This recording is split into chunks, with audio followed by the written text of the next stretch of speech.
Bonsoir, je suis ravi de vous retrouver pour l'émission Le Micro du Soir. Aujourd'hui, nous recevons le Français David Gérard, ancien joueur international de rugby, désormais sélectionneur de l'équipe nationale de Roumanie depuis le début de l'année. Alors avec lui, nous allons parler rugby, évidemment, mais d'une façon plus large, on va s'intéresser par exemple au statut des joueurs ou à ce que l'esprit rugby veut dire.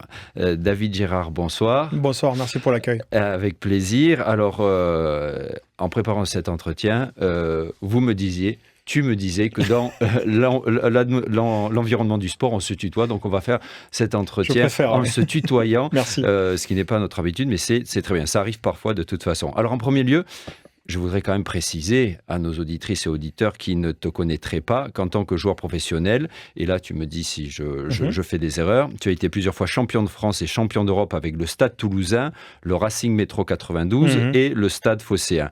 Puis en 2011, après avoir mis un terme à ta carrière de joueur, tu commences par entraîner à Toulouse l'Avenir Fonsorbet Rugby féminin. Non, alors d'abord, à l'arrêt de ma carrière, je suis revenu au Stade Toulousain pour entraîner les juniors, les moins de 18 ans du club. Et c'est simplement en année, je crois que c'était ma deuxième année ou troisième année, que je vais donner un coup de main à une équipe féminine qui s'appelait Fonsorbe, qui était pas loin de Toulouse, parce que j'avais des amis qui jouaient là-bas. D'accord. Mais est-ce que tu dirais que ça a été véritablement ta première expérience en tant qu'entraîneur avec l'équipe féminine? Alors, avec des féminines, oui, mais j'avais déjà eu les garçons avant. Après, il faut savoir que j'entraîne depuis l'âge de 18 ans. Ah, parallèlement à... Ouais.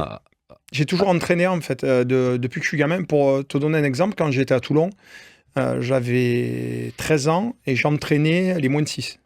D'accord. En fait, j'ai toujours, en fait, été éducateur et entraîneur. Et ma première équipe senior, je l'ai entraînée à 18 ans quand je jouais pour Bègles-Bordeaux. Et je suis allé donner un coup de main à une équipe du plus bas niveau français, de 4e série, qui s'appelle Sadirac. Et tombé amoureux du club et je suis resté entraîneur pendant 2 ans avec eux. D'accord. Et donc, quelque part, dès le départ, en étant joueur, tu savais que ta carrière se poursuivrait en tant qu'entraîneur? Alors, je ne le savais pas, mais ce que je savais, c'est que j'aimais mon sport et que je l'aimais au point de me dire que le plus rapidement possible, je devais l'aider par ma présence, en essayant, en tant que joueur pro à l'époque, d'être là pour les gens qui avaient besoin d'aide, entre guillemets. Et en fait, je voulais rendre à mon sport tout ce qu'il m'avait donné, tout le bonheur qu'il était en train de me donner, en fait. Et ça me laissait les pieds sur terre aussi. Vous savez, quand on est pro, on est dans un cocon. Ouais. On a tendance à être enfermé dans notre bulle. Ben, le fait de garder ses pieds sur terre avec la normalité des gens du rugby, c'était génial pour moi. En fait, je prenais des claques en permanence et je n'avais pas besoin, vous savez, d'avoir tous les 1 an ou les 2 ans quelqu'un qui me met un grand coup sur la tête en me disant t'as pris la grosse tête, tu te prends pour qui? Voilà. Ah, j'avais pas besoin. En fait, j'ai jamais changé grâce à tout ça. J'ai gardé les pieds sur terre. Alors que d'autres coéquipiers ont peut-être un peu pris la grosse tête éventuellement, précisément parce qu'ils n'avaient pas ce rapport toujours avec les gens en étant entraîneur. Je te dirais que c'est humain, en fait. Ouais. C'est humain à un moment donné. Tu sais, si on ne te rappelle pas à quel point t'es chanceux, et le problème, c'est dans ce monde-là, on ne te le dit pas assez que t'es chanceux. Tu vois. Et en fait, moi, c'était ma vie de tous les jours d'être... j'avais ma partie rugbyman pro dans mon cocon, et je sortais vite de mon cocon pour aller... avec les autres et je m'éclatais en fait. Ma vie, mon bonheur, mon équipe de vie, c'était ça en fait. D'accord. J'ai vu que tu as été entraîneur pendant plusieurs années de l'AS Béziers, un club exactement. avec un très grand palmarès. Pendant 3 ans. Ouais. Et puis 2023, alors évidemment je saute peut-être certaines étapes, mais entraîneur de l'équipe nationale du Portugal, qui je crois a fait une belle Coupe du Monde. Oui, on a fait des exploits, ça a été génial. Donc, avec Patrice Lagisquier. Voilà. Et donc, on était en train d'en parler avec le rédacteur en chef, Ovidiu Nahoy. On est curieux de savoir si avec l'équipe nationale de Roumanie, tu vas pouvoir mettre en place les secrets de ce succès avec l'équipe du Portugal. Comment tu appréhendes les choses ici? Alors déjà, je pense qu'il faut tout remettre dans son contexte. Je suis arrivé avec le Portugal 4 mois avant la Coupe du Monde.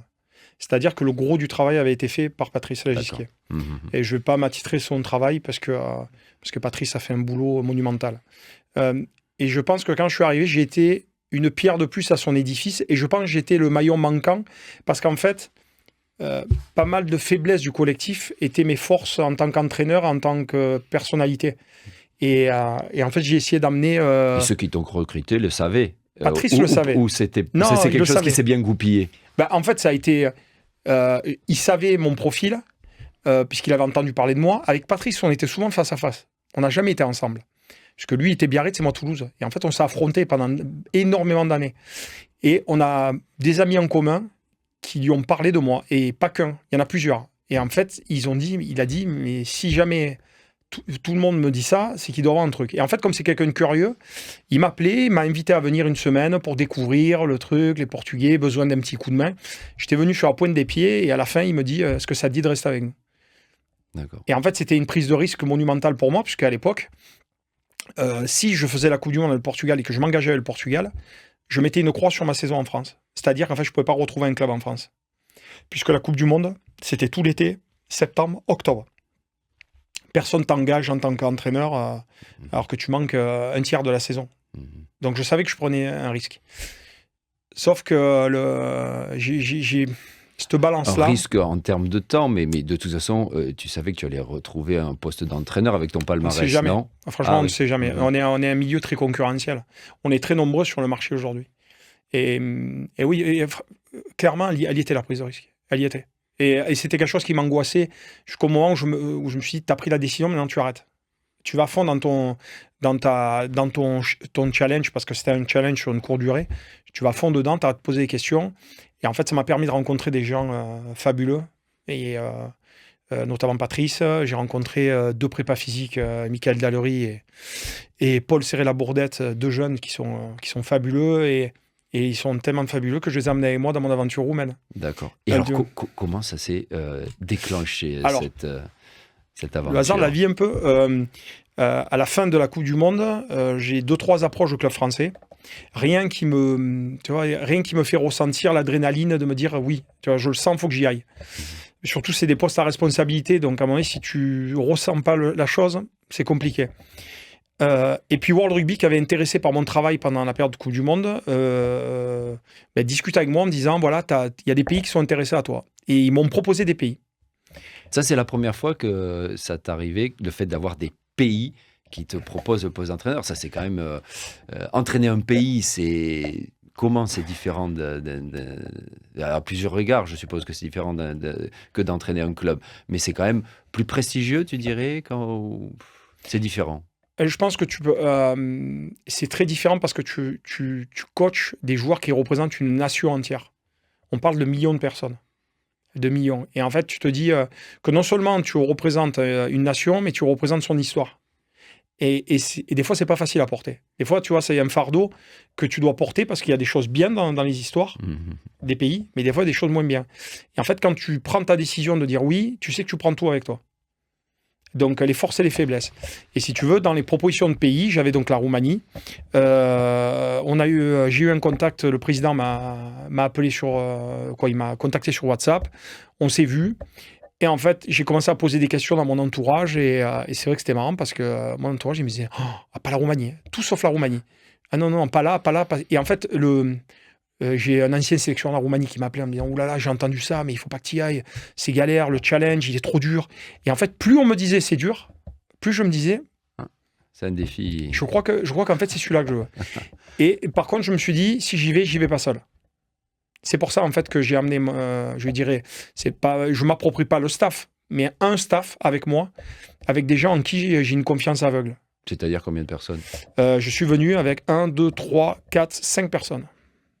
Donc j'ai embrigadé 5 personnes avec moi. Des préparateurs physiques 2, maintenant 3 prépas physiques, mais il y en avait 2. 1, 2, 3 coachs, plus moi, ouais. Tes assistants, d'accord. Oui, Okay. Et en fait, je suis allé chercher des gens comme moi, c'est-à-dire imparfaits, mais des gens qui ont des capacités, mais que humainement, je sais que c'est des bons mecs, avec qui je peux discuter franchement, avec qui j'aurais pas à un moment donné à manager trop les mecs. J'ai pas envie de mentir, pas envie de commencer à... tu sais, aujourd'hui, c'est facile, on apprend tous à manager en lisant des livres, en faisant des cours, en allant à l'école. Mais en fait, le management, il s'apprend sur le terrain. Tu l'apprends en prenant des claques, en grandissant, en évoluant, en voulant être curieux, bien sûr. Mais à un moment donné, il y a rien que de plus beau que le concret. Et en fait, le concret, c'est que j'ai été déçu dans le passé. Et donc, je me suis dit, je veux pas être très déçu avec eux. Donc, je suis allé prendre des mecs qui avaient souffert. Des mecs avec qui il est arrivé des bricoles. Un manque de respect à un moment donné, un manque d'intelligence d'une personne en face de lui qui a coûté son poste, un manque... Voilà, je suis allé chercher Raph Saint-André, qui est le frère de Philippe, qui vit... voilà, tout le monde connaît Philippe Saint-André. Pas grand monde connaît Raph Saint-André. Pourtant, c'est un bon mec, et c'est un mec de qualité. Et donc, je suis allé le prendre par la main en disant, viens avec moi. Benjamin Lapère, qui est avec moi aujourd'hui, c'est 300 matchs dans le monde professionnel. C'est un mec qui a un cœur d'enfer. Je l'ai eu en tant que joueur. Donc, je peux te dire comment il est en tant que joueur. Et en fait, tu vois, quand j'ai eu un poste qui s'est libéré, c'est le premier visage qui m'est venu en me disant, lui, il a du cœur. Lui, il a envie d'exister. Il a envie de travailler. Il est jeune. Il faut le canaliser, mais en fait, il a tout pour réussir dans le futur. Et alors, cette équipe roumaine, ouais. Comment ça se passe précisément, les relations avec les joueurs? Déjà, dans quelle langue vous parlez? En anglais. Oui. Alors, t'imagines, des Français qui parlent anglais, tu sais comment on parle quand même, on n'est pas... Et des Roumains qui parlent anglais. C'est vraiment marrant. Ouais. C'est vraiment marrant. C'est pas ça le plus... Oui, voilà. On se comprend. Vous comprenez. Et donc, les premiers mois, là, que ça se passe bien, comment... Écoute, ça a été dur. C'est encore dur, tout ça, parce que le passé et le passé proche, la Coupe du Monde. La Coupe du Monde a fait beaucoup de dégâts. La Roumanie a été représentée à la Coupe du Monde. Les joueurs sont allés en Coupe du Monde. Ils ont donné le meilleur d'eux-mêmes. Ils ont explosé. Ils ont pris 100 points sur 3 matchs, pratiquement, contre l'Irlande, l'Afrique du Sud et l'Écosse. Ça a été pas mal. Ouais, 40 et quelques à 20 et quelques. Le truc étant, c'est que les joueurs sont revenus de la Coupe du Monde. Ils étaient délabrés, fatigués, usés, et puis baisser les bras, quoi. C'est baisser les bras, ils ont dit tout ça pour ça, en fait. Arriver, faire honte à notre pays en prenant 3 fois 100 points, quoi. Moi, quand je vois ces vidéos, que je les regarde, je vois des mecs qui se battent, mais qui n'y arrivent pas. C'est pas pareil. C'est pas des mecs qui lâchent. C'est des mecs qui se sont battus, mais qui ont fait le maximum avec ce qu'ils avaient. Donc, en fait, quand je suis arrivé avec le staff, on a essayé, bien sûr, de leur redonner confiance, et c'est assez compliqué, parce qu'ils avaient perdu confiance en eux. Remotiver les troupes, parce que c'était aussi compliqué. Beaucoup de joueurs ont arrêté après la Coupe du Monde et tout, tellement il y a eu du dégoût. Et après, il a fallu aussi que je meurtre au nombre de joueurs qu'on a dans le championnat, puisqu'on a beaucoup d'étrangers. Et donc, pas beaucoup de joueurs, un peu désorganisés, un peu démotivés. Donc, il a fallu à un moment donné rapatrier tout le monde et puis essayer de retrouver une certaine viabilité du rugby roumain au niveau international.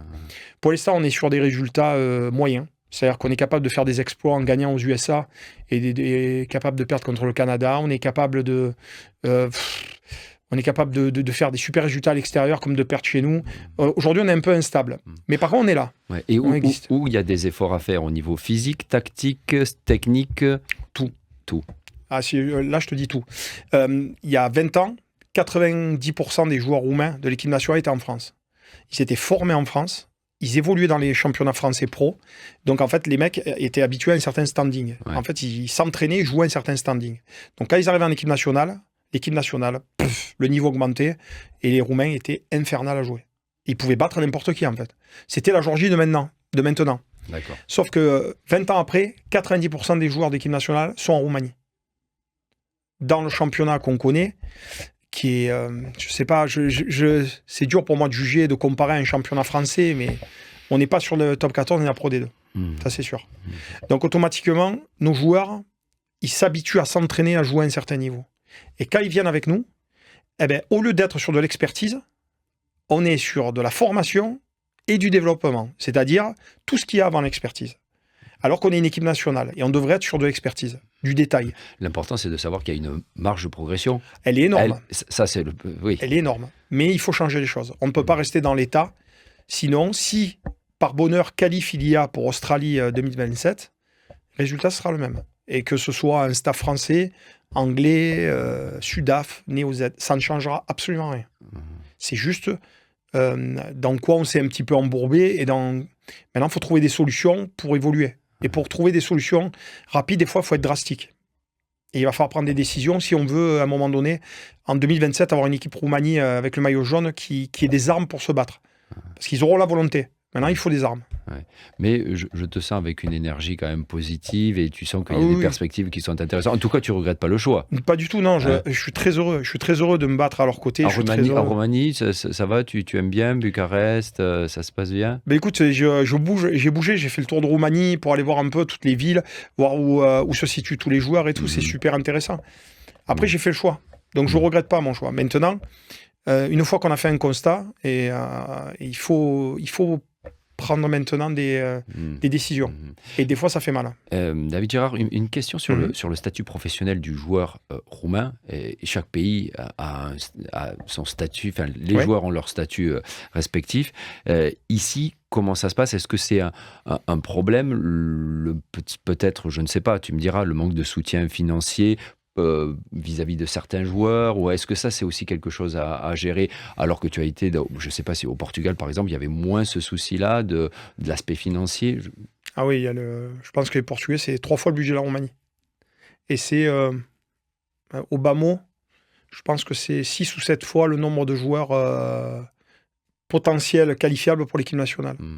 Donc il faut que tu te battes dans ce domaine-là également? Alors, en fait aujourd'hui, il faut que je me batte sur tous les aspects. L'aspect rugby, physique, mental, social.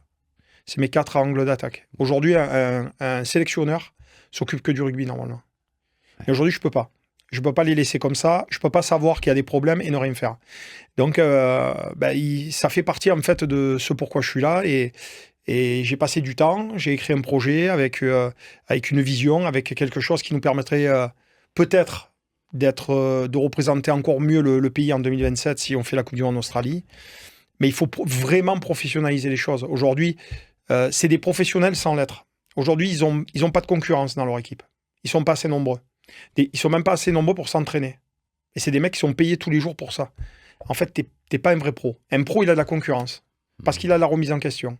Aujourd'hui, il n'y a pas de remise en question parce qu'il n'y a pas de concurrence. Qu'il soit bon, pas bon, il joue. Donc en fait, dans leur évolution de joueurs, il y a un gros problème. Et puis, il y a beaucoup d'étrangers.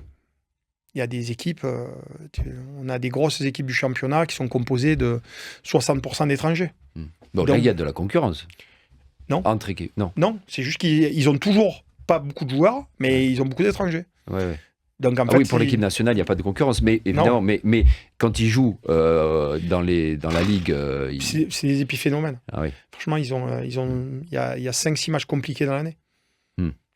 Et après, on veut que les mecs, on les met face à l'Afrique du Sud. Faut comprendre à un moment donné la réalité. On n'est pas au foot, c'est du rugby. C'est du sport de combat, de contact. Aujourd'hui, je dis pourquoi je dis le foot. Parce qu'aujourd'hui, tu peux prendre, regardons la Coupe de France.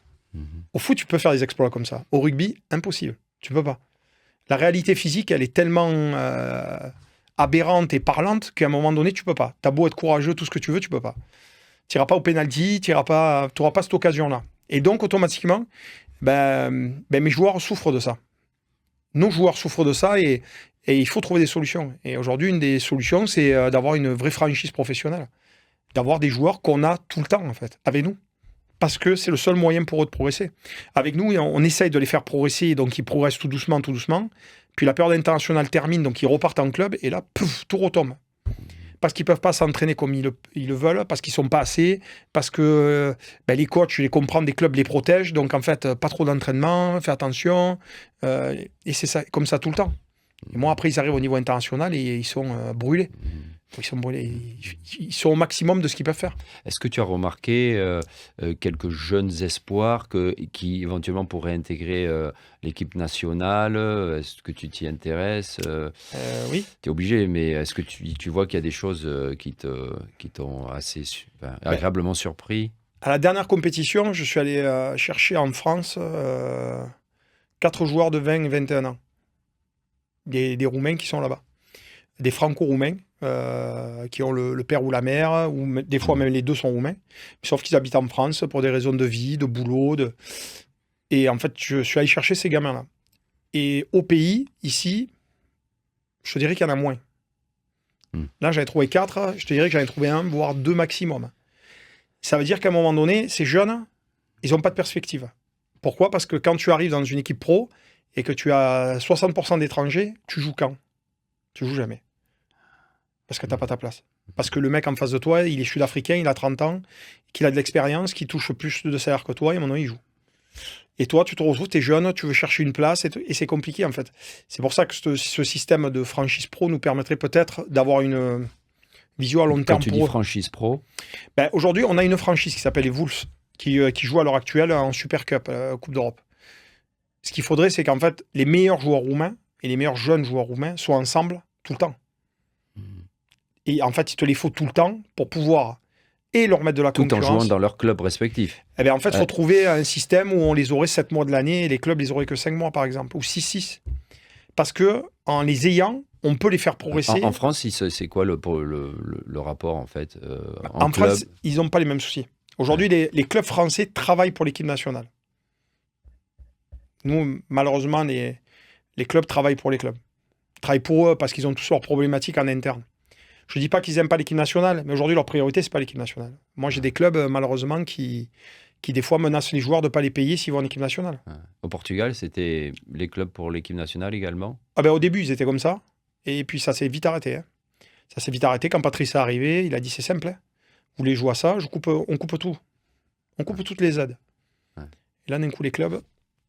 Okay, oui, garde à vous. Voilà, ils ont été au garde à vous pour l'équipe nationale. Ouais. Et aujourd'hui, en fait, je n'arrive pas à comprendre comment dans un pays, on ne se dise pas la priorité, c'est notre pays, quoi. Plus que notre nombril, c'est le pays, on joue pour le pays. Ouais. Mais ça fait partie de l'esprit rugby, parce que dans le foot, c'est pas nécessairement ça, non? Je sais pas, ça n'a jamais été peut-être criard, ça n'a jamais... je pense que tu vois, on a notre attachement au maillot est très important en rugby. Plus important, je pense, qu'au foot. Nous, aujourd'hui, tu vas dans les petites séries, les joueurs, ils sont prêts à se casser les membres pour leur village, pour leur maillot. Parce qu'on aime ce qu'on fait. On est imparfait complet, sauf qu'on est heureux de faire ce qu'on fait. Et on est passionné de notre sport. Donc l'esprit, parce qu'on a souvent dit, avec la professionnalisation du rugby, l'esprit rugby s'est un petit peu perdu, mais en fait, en partant de la France, par exemple, il est toujours là, cet esprit rugby. Comment tu le qualifierais? C'est quoi l'esprit rugby? L'esprit rugby, aujourd'hui, je trouve que c'était de la fidélité pure. C'était de l'honnêteté pure. Aujourd'hui, il est en danger. Il est en danger parce que ça va avec l'aspect social des choses et avec 2024. Et aujourd'hui, les gens changent. Leur façon de voir la vie change. Et je les trouve moins fidèles, moins honnêtes, moins amoureux de ce qu'ils font. Aujourd'hui... Là, tu parles de façon générale... Même en France. Je te parle en France. Ouais. Aujourd'hui, j'ai entraîné des clubs français. Donc, je peux te dire, les joueurs sont moins passionnés. Les joueurs, ils ne savent même pas contre qui ils jouent le week-end. Les joueurs, ils ne savent... je faisais des jeux avec eux pour vraiment savoir s'ils savaient contre qui ils jouaient. À Béziers, notamment, j'avais fait un jeu où, la veille du match, je leur demande de présenter leur adversaire. Direct. Celui qu'ils avaient en face d'eux. Il y en a 3 qui le savaient. Les autres, à part le nom, et encore certains ne savaient même pas le nom, et c'est là où tu vois qu'ils sont plus passionnés. Nous, on avait tellement peur dans les années 90-2000 de se faire rouler dessus et de passer pour des gens qui ne s'engageaient pas, qu'on mangeait les vidéos, on voulait savoir qui était qui on affrontait, pourquoi, comment, ses forces, ses faiblesses, les mimiques qu'il avait sur le terrain, tout. Et eux, ils sont plus comme ça. Donc en fait, il faut arriver... Là, tu es obligé de manager pour arriver à retrouver un semblant d'équilibre sur ça. Le rugby ne peut pas être qu'un métier. Ce n'est pas quoi. Je ne le vois pas comme ça, je n'arrive pas à le voir comme ça. En tout cas, quand les joueurs jouent pour l'équipe nationale de France, là oui, il y a cet esprit qui revient, disons. Disons, il revient parce qu'il est... ces derniers temps, il revient. Oui. À un moment donné, on l'avait perdu aussi. On l'avait perdu aussi, oui. Est-ce qu'il existe en Roumanie, cet esprit rugby? Ou alors est-ce que tu sens qu'il faut que... Non, chez certains. C'est vrai. Pas tous. Je sais pas, je n'arrive pas à savoir si... parce qu'on ne parle pas la même langue, donc c'est dur de savoir. Je n'arrive pas vraiment à savoir si tous tous ont la même foi et la même envie de jouer pour ce pays qu'un garçon comme Simionescu, qui est un des capitaines de l'équipe, qui lui, il aime viscéralement son maillot et son pays. Et je ne les vois pas tous comme lui. D'accord. Tu vois, lui, quand il rentre, il est prêt à tout donner, en fait. Mais tout donner plus que ce qu'il a, en fait. Mais est-ce que ça viendra aussi peut-être avec comme tu parlais de l'aspect social, avec des meilleures conditions financières notamment? Est-ce que ça aussi, ça va peut-être aider à... Ça aidera. Hein, en fait, c'est une confiance ce qui globale. est humain. Ouais. La confiance sociale, aujourd'hui, elle est importante. Aujourd'hui, la considération, c'est de la considération. Oui, Voilà. se sentir respecté, se sentir épaulé. Aujourd'hui, ils en ont besoin. Et les joueurs en ont besoin, le staff en a besoin, on en a tous besoin, en fait. Parce que des fois, tu te bats contre un moulin, quoi. Tu te bats... Mais en fait, c'est pas pour ça qu'on lâche. Ou qu'on lâchera. On sera là en train de se dire, ouais, fais chier, quoi. Mais c'est pas pour ça qu'on baissera les bras, surtout avec les garçons qui m'entourent et tout. On n'est pas comme ça. On aime trop ce métier et ce sport pour ça. Et là maintenant, il faut se trouver des solutions. Et les solutions, c'est ça. Aujourd'hui, il faut retrouver la foi, en fait. J'arrête pas de leur dire. Il faut retrouver la foi. Je te parle pas de foi de religion. Je te parle de la foi en ce qu'on est, ce qu'on représente, notre sport. Tu vois, moi, quand j'entends j'entends aujourd'hui l'hymne national roumaine, les paroles, je les connais. J'ai du mal à les chanter encore, mais je sais ce que ça veut dire parce que j'ai lu, j'ai pas mal... Mais toi-même, en tant qu'entraîneur, il faut que tu t'imprègnes de... Bon, il y en a qui le font pas du tout, mais moi, j'en ai besoin. Moi, je veux savoir qui je représente. Et tu vois, j'ai besoin de ça. Et en plus, c'est une hymne nationale qui ressemble à la nôtre. C'est des Français. C'est très guerrier, et puis il y a des similitudes dedans. Donc, c'est tous ces genres de choses-là qui sont importantes. Aujourd'hui, le nationalisme, je pense qu'il dans le sport, ça peut être que beau, en fait. Ça fait du bien. On ne parle pas de politique, de religion, c'est du sport. Il faut aimer son pays, il faut se battre pour ce maillot. Et c'est tout ça que j'ai envie de retrouver avec eux. On est en train de retrouver. Quand on allait battre les Américains chez eux, il n'y a pas plus nationaliste que ce match. Du combat jusqu'au bout, à la fin on est 13 contre 15, on est arc-bouté en défense et on tient pendant 3-4 minutes, les assauts des Américains, on les repousse et on arrive à gagner. Mais c'est un exploit. Mais tu peux vraiment l'aimer jusqu'au bout si le match d'après, tu gardes la même intensité. Et le match d'après, tu étais là. Tu as baissé d'un cran. Est-ce qu'au niveau de la fédération roumaine, il y a des éléments qui soutiennent... qui te soutiennent, en fait, tu te sens entouré La Fédé fait son maximum. Ils font leur maximum, et aujourd'hui, c'est pas des magiciens, mais aujourd'hui, c'est l'apport aujourd'hui, tout tient sur l'argent gouvernemental. Quand tu as un budget du sport qui a 160 millions, que le rugby a 1 million, que pratiquement tout l'argent va au foot, c'est sûr que... aujourd'hui, il y a des pays, il y a des clubs de foot qui prennent entre 5 et 10 millions du gouvernement chaque année. Et nous, on parle d'une fédération entière qui prend 1 million. Donc ça aussi, c'est l'un de tes combats, quoi. Oui, je me dis qu'il faut gagner. Je me dis qu'il faut gagner, parce qu'aujourd'hui, les gens, ils ont les moyens de gagner. Oui. Mais le problème, c'est un peu le serpent qui se mord la queue. Sans moyens, c'est dur de gagner. Et si tu crées un exploit, tu ne pourras pas en créer 2 ou 3. Tu n'y arriveras pas. Ou tu en recréeras un 4e, mais bien plus loin, parce qu'il faudra du temps. Parce que les mecs, ils sont en sur-régime quand ils font des exploits. Et il faut trouver un juste équilibre dans les forces. Et aujourd'hui, il faut savoir ce qu'on veut. Aujourd'hui, la Roumanie, au rugby, c'est un des rares sports collectifs qui peut se targuer de faire des Coupes du Monde. De faire la sommité de notre compétition mondiale. Et malheureusement, ils n'ont pas plus d'aide que ça. C'est ça qui est malheureux. Une dernière question, David Gérard. Pourquoi vous conseilleriez à des parents roumains de mettre leur enfant au rugby ? Je leur dirais parce qu'on est l'image de la société actuelle sans mensonge. C'est-à-dire qu'aujourd'hui, je pense qu'on leur proposera jamais le monde parfait. On leur proposera jamais le sport parfait. On est un sport de combat où il y a du don de soi et ça restera ancestral et ça fait partie de notre ADN. Je pense que si aujourd'hui ils veulent mettre leurs enfants dans un sport qui ne mentira pas, qui fera tout pour eux sans en avoir les moyens, parce qu'il n'y a pas de moyens, et ils trouveront les bonnes personnes. Ils trouveront les bonnes personnes parce qu'en fait, des fois, c'est beau d'être à un endroit où tu sais que tu n'as pas de moyens, mais que les gens se battent pour les enfants et qui font leur maximum.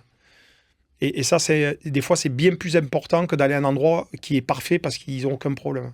Parce qu'ils ont le bon équipement, ils ont le bon stade, ils ont 15 dirigeants, parce qu'ils ont les moyens d'eux. ben là, il y aura moins de moyens. Par contre, il y aura beaucoup, beaucoup de volonté et ça sera purement honnête. Ils feront leur maximum, en fait. Et des fois, ça fait du bien d'être à des endroits comme ça. David Gérard, Voilà. merci infiniment pour Merci. ces propos. On a été ravis de t'avoir au micro du soir. Avec plaisir. On n'a pas souvent une personnalité comme toi, donc merci infiniment. Merci. Avec plaisir, au revoir. Chères auditrices, chers auditeurs, c'est tout pour ce soir. Je vous dis à la semaine prochaine. Week-end Placoute. Au revoir.